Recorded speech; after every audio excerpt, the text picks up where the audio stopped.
C'est une émission qui est sur l'écologie. Qu'est-ce que ça a été, toi, ton déclic? Non, je ne parlerai pas de déclic au sens de déclic militant ou de prise de conscience. En fait, si je peux parler d'un déclic, c'est moins un souvenir que quelque chose qu'on m'a raconté quand j'étais tout gamin.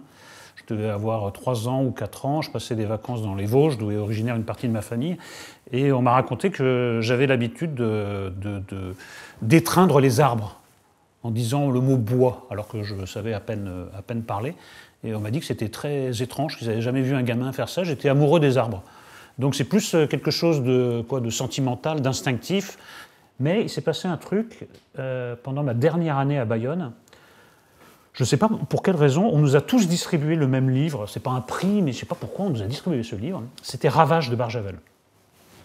Et Ravages de Barjavel, ça raconte en fait la fin de la civilisation. C'est-à-dire qu'un jour, le système électrique s'effondre et toute l'humanité revient un peu au temps préhistorique. Il faut réapprendre à vivre, dans les cavernes, à faire du feu avec des silex, etc.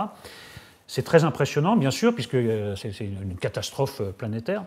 Et ça m'a quand même impressionné, parce que j'ai l'impression, peut-être que c'est juste une impression d'enfance, que c'est pas très rationnel, mais j'ai l'impression que l'humanité ne prendra conscience de la catastrophe écologique et qu'elle ne prendra les mesures pour y remédier que quand la catastrophe sera arrivée. Quand on sera au pied du mur. Après le mur, quand on aura pris le mur. Pas au pied du mur, parce que là, au pied du mur, c'est encore temps. Mais je pense que quand on aura pris le mur, on dira ça ne peut plus marcher comme ça, comme ça se passe dans Ravages.